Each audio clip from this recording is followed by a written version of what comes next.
啲人話係自你之後就冇一個巨星級嘅歌手咁樣啦。即係你當周柏豪係，唉，我對樂壇冇希望，我覺得。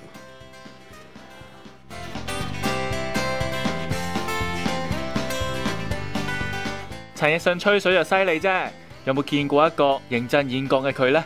最近佢去到大學演講，仲講咗一啲自己對樂壇嘅心聲喎。而家網上面我都嗰條又唔係好後悔嘅，但係而家睇翻都覺得哇！嗰陣時佢咁嘅，即係唔知點樣去完個頒獎禮，跟住人問自己，問你點啊？Eason，你唱歌今晚點啊？攞好多獎喎！咁我話唉，我對樂壇冇希望，我覺得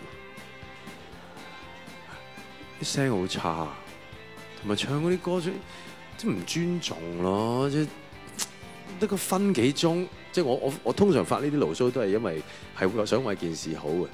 即係而家嘅香港流行樂壇咧係青黃不接，即係唔單止係冇一個，即係好似啲人話係自你之後就冇一個巨星級嘅歌手咁樣啦。即係你當周柏豪係？周柏豪係打籃球，係籃球巨星嚟嘅咁。好老實講，我真係唔係咩天王巨星，我從來唔覺得呢樣嘢嘅。